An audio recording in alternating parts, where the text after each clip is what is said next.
and welcome to The Morning After. Hi, everybody. Thanks for tuning in. Okay, we have a lot of people on the panels today, so let's go around and say where you are, who you are, and who is your favorite celebrity guest star ever on Will and Grace. Russ White, go ahead. Hi, I'm Russ White. I am the co-publisher and co-founder of Q Life Media here in Las Vegas. Best guest. It has to be Cher. Cher's always the best. She's kind of a consistently awesome guest. Snap out of it. Like, come on. That's why I never do Cher, by the way, is because that's my impersonation. Michael Barbieri, go ahead. Hi, I'm Michael Barbieri. I'm the dining and entertainment writer for Q Life Media, and I'm calling in from New York City. And my favorite guest star on Will and Grace was, of course, Elton John, as the head of the gay mafia. On time. It's a little bit funny. It was. Oh, and I love that you have your number right now says Gailey, and I love that about you. So, Miss Oklahoma City, come tell us what you are, what you're about. It's Robin from Oklahoma City. I'm the publisher and editor-in-chief of the Gailey News Source. And let's see. I would probably have to go with Elton John as well. All right. So we got one Cher, two Eltons. Now we go to one of my best friends in the world and my, I think, former and still current Grace, I would say, is Nyjah Phelps. Give us who you are, where you're from, what you like.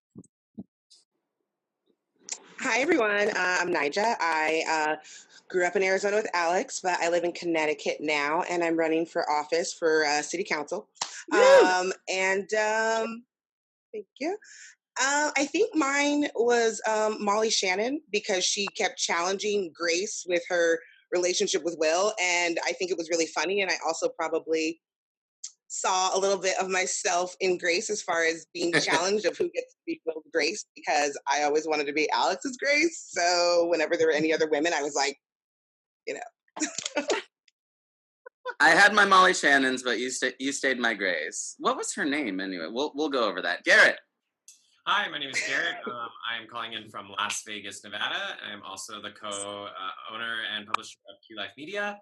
And I think Ellen would probably be my favorite. She's one of my favorite people in the world, and I just love her and her inspiration and how much joy she brings to everyone and everything. So I love that she played a nun, and her first question, or the question she asked of them, was like, "What's sex with a man like?" And then they both started to respond. She was so good. And then at the end, she's like, "I'm going to the zoo. Who's going to the zoo? I'm going to the zoo." It was very Dory, before Dory was actually a thing, by the way. It was. I'm Alex Ringler. I'm calling in from New York. I'm your semi-lovely host. And I think I didn't like her on the show, but I'm glad Madonna made an appearance, because she didn't own a TV at that point, and she was very Kabbalah, and she was just not really dealing with anything media, but she was like, "Okay, I'll do this," yeah. And I thought it was funny, and that Karen got to put the smackdown on Madonna. Yeah. And speaking of Madonna, so we got an episode. So the first episode, they're like, "Okay, we have to do something political, because that's kind of how we started this new venture of this series." And then everyone's next question was like, "Okay, well, Will and Grace came out at a time," and it was our questions last week. Will and Grace came out at a time where it was before social media, it was before everything, it was before like Facebook was even Facebook. Like, it still existed, but it wasn't to the level it is now. So it didn't exist when they started. I feel like it did. No. But it really Facebook was never on the air when they were. Maybe it was still excluded. Well, it was still like MySpace was like the big thing that was around by then, but I for some reason remember like in 2006, like that was when it was like starting, but it was just at colleges or something like that. Right. I don't know. I could be wrong. I'm gonna check my facts.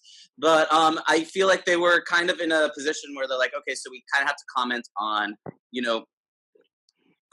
a different generation of gays coming up, where it's been more accepting. Kids have been coming out since they've been 8. They're transgender kids in kindergarten these days. So it was a thing to comment on, but to comment on in a way that they did, I thought was very smart. Michael, tell us what you thought about how they did the gays of maybe 80s, 90s versus the millennial gays? Well, it's everything that they were getting at was very true, because there is a whole generation now of gays who just don't know gay history. And so, I mean, when he said Stonehenge instead of Stonewall, that was hilarious and sad at the same time. Well, it's because you're like, no, there are those kids. Who Yeah. And I fall somewhere in the middle. Like, I think Nigel does too, and probably Garrett, where it's like, we grew up with that kind of like the knowledge of what was happening at the time. Like, I guess kids of the late 80s, early 90s are kind of the crossover, where it's like we kind of knew and understood the history, but we still kind of got the benefits of a Will and Grace world where that was actually on television as we were, in high school and college. So, what did you think, Miss Nija, as one of those people?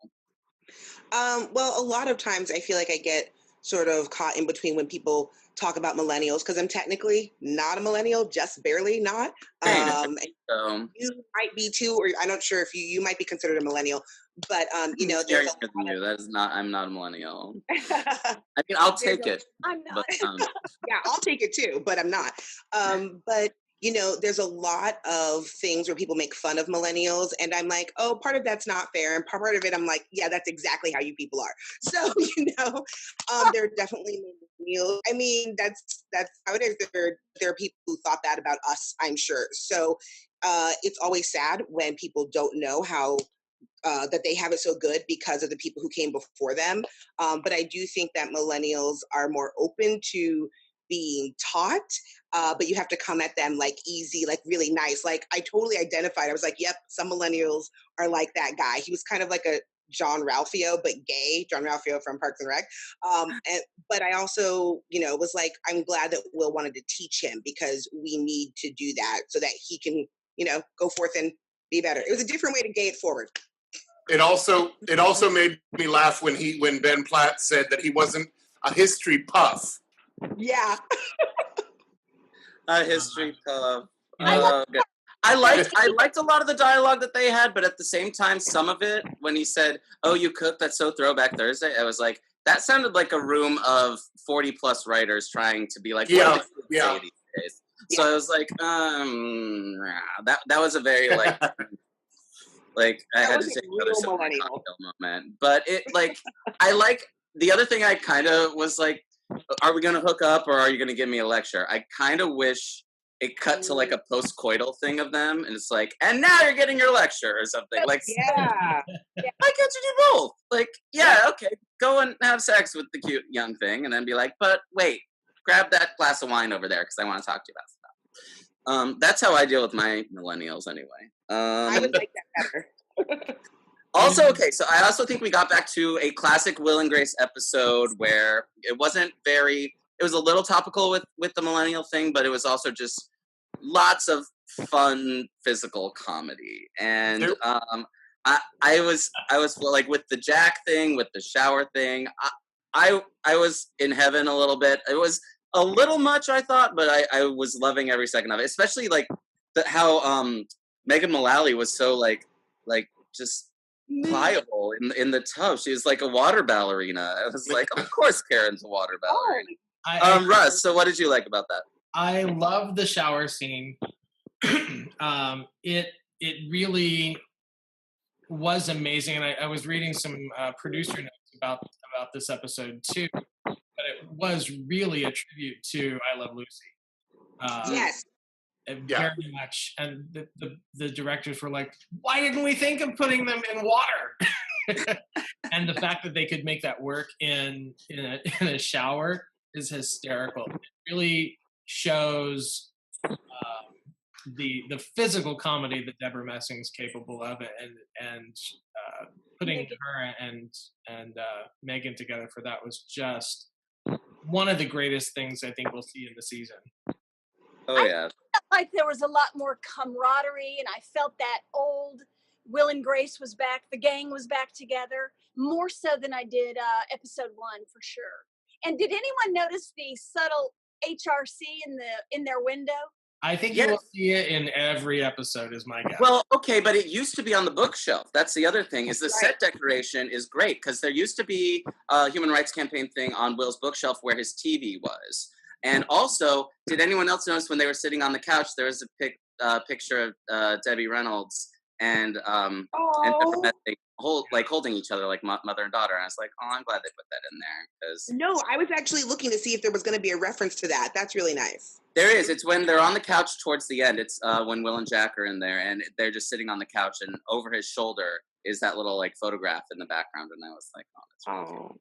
Oh Yeah. my. Robin, did you catch the very end of last week where it was the Make America Gay hats with the HRC logo on that?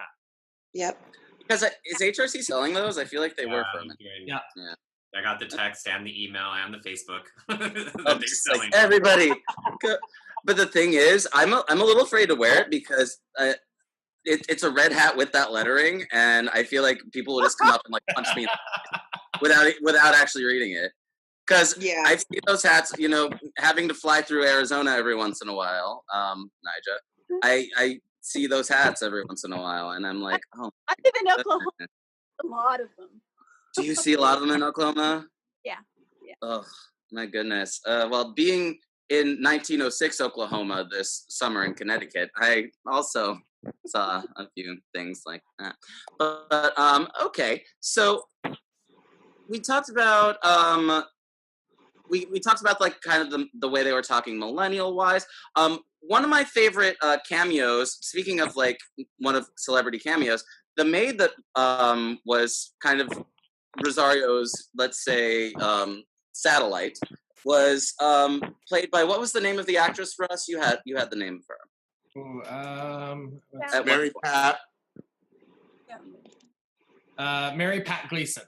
Mary Pat Gleason, who I didn't realize till this morning, but she was on previous Will and Grace episodes as the crazy homeless lady who went and tried to like get something done at NBC when we saw the first gay kiss on NBC, and who was trying to buy Karen's pumps from a secondhand store. And some of my favorite scenes, because it was like a back and forth. It was like 1, 10, 3, 4, red, blue. Like it was a crazy, like, she's one of those actresses who pops up in everything, but you kind of, she doesn't have to deal with like the paparazzi or anything like that. And so those are the kind of actors I kind of aspire to be. I'm like, let me be an Alana Ubach in here. Who, oh God, Alana Ubach would be fantastic on Will and Grace. Someone should make her. She would. She totally would. But so one thing I kind of wasn't a fan of was towards the end they started to hint at maybe Will and Jack might start to be a thing. And that can never happen. I don't think it'll go anywhere though. I'm hoping, I agree with you, Robin. I hope it was a one kind of cutaway, because they did that before when Will had his palm read by Cameron Manheim. And she was a good guest too. They had so many guests. Everyone wanted to be on that series. But they kind of alluded to it then. They hinted to it here. I don't like it in the same way I didn't like in the Sex and the City, the second movie, where Mario Cantone's character and Willie Garza's character got together after being complete enemies throughout the whole series. Yeah. Like, and what? Also, kind of the writing of it was like, well, it's kind of like musical chairs. They were the last two left, and I was like, no. Exactly. That's not good. I don't like that. That shouldn't be a thing. What did everybody else think? Garrett, what did you think of that? Yeah, I kind of was grossed out by it. Like, Friends shouldn't be like that. I don't know. It just like no, it's like incest. You guys are like brothers. Yeah. No. Yeah, no, it'd be like, no, I don't like that at all. So I hope that that's not the road they go.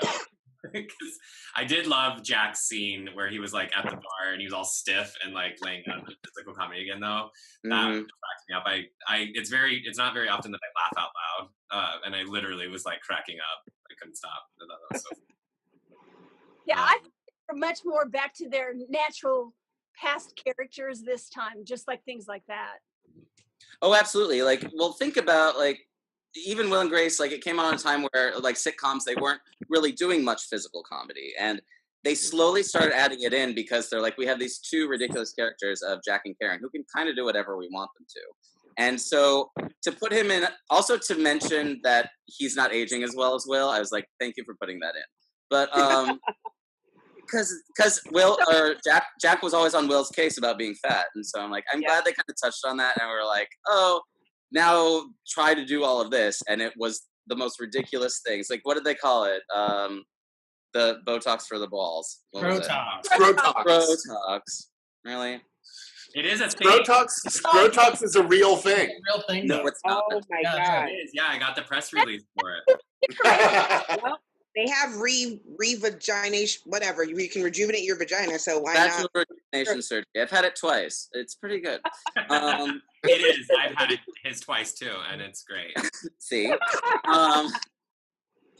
No complaints. No, so I didn't know. Actually, Dave Chappelle, in one of his comedy specials, he mentioned that as soon as he gets Botox, he wants to get it first in his balls because he wanted his balls to be as smooth as eggs. And I was like, so now I just have that vision in my head whenever I hear Scrotox. I can't believe it's a real thing. Wow. I just want people to look at my junk and they'd be surprised. Okay, so all right, I'm really glad. I'm glad it seems like the series is kind of staying on track as to what it was, but also kind of updating it in a way that seems necessary without beating you over the head, I would say. Right. Especially these past 2 weeks. It's like they did the political thing, but they weren't like, this is bad and this is bad.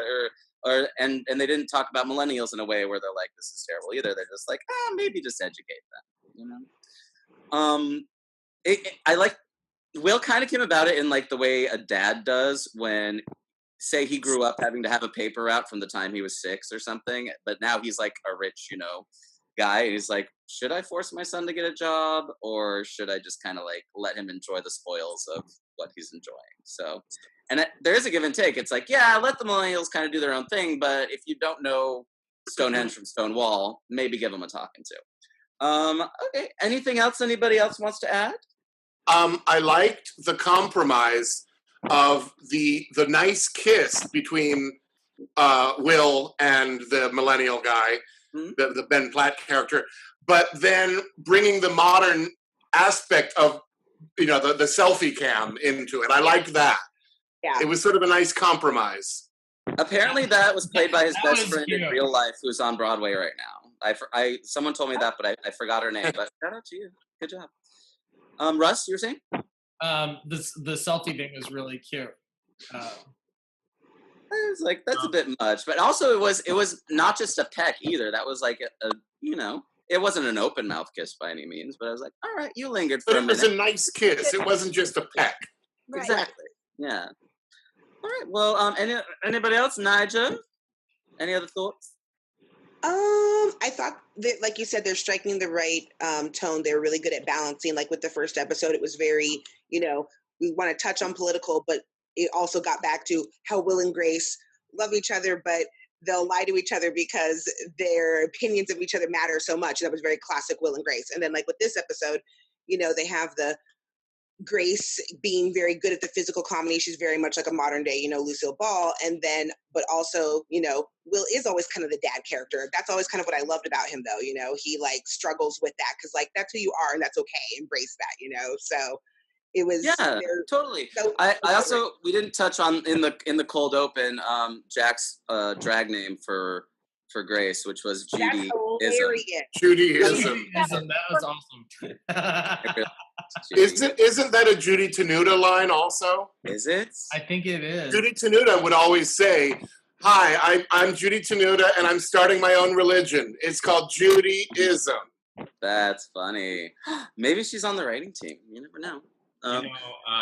You guys, every week I look forward, when we have the morning after, I look forward to, being a part of this family. I think it's a perfect example of like bridging people that you wouldn't think would necessarily go together. But I learned so much from the older, people on the show. When we have conversations, sometimes they get deep, and I think it's really important what's going on in the world and everything like that, that we have things that bring old and young together, and people from the left, people from the right. So our show is the perfect example of how we can do that. And I do learn a lot from you guys, and I just appreciate you being around. And I think that it's important that we talk about stuff like this. I know Russ and I have spent many times talking about like how come the younger generation doesn't understand, and I think we've narrowed it down to 3 things. Either the people aren't around anymore to talk about the stuff because they've passed. Gay men didn't have kids to pass on the stories to, like many of our straight, generations get passed down. And the third one is the ones that are still around. It's hard to talk about some of the stuff that happened in the community. So the more we talk about it, the more we open up, the more we share our stories, the more we can educate not only each other but the world. So, well, as part of the older generation, I appreciate that, Garrett. And you referring to yourself as part of the older generation, we appreciate. Yeah, totally. I'm wearing the magnets right now for my neck. Are they working? When Will said that line about, I didn't raise kids, but I raised lovely linen pillows, and then he was like, "Are you sad about that?" And he's like, "I am now." And I was like, "Oh," because I still think Will would be such a great dad. So I guess that answers the question that I guess we're just not getting any kids. They said they didn't go to college and fall in love, but I don't think they outright said they didn't have them. So maybe we don't have the kids. No, they did. Okay. They said that didn't happen. Well, they said the going to college and falling in love didn't happen, but they didn't say the kids never happened. So I don't think it was vague. It was vague. I thought it was vague, but that I think solidified that like, we're just back to before all that happened. Well, anyway, Jack has a son. You still have them. What was that? I missed everything that just happened. I don't understand any of those words. Yeah. Jack has a son. True. Will we see Elliot again? He's got to be what, like late or mid-20s at this point? Oh God, yeah. What if they get the same actor? That'd be kind of. I would love it. Well, we're all going to stay tuned to see what develops on the Will and Grace. And I hope you all join us on the morning after. Thanks for joining. Come back every week. We'll be Facebook Live every Friday. Everyone say bye, and we love you. So bye. Love you guys. Bye, poodles. Bye, poodles.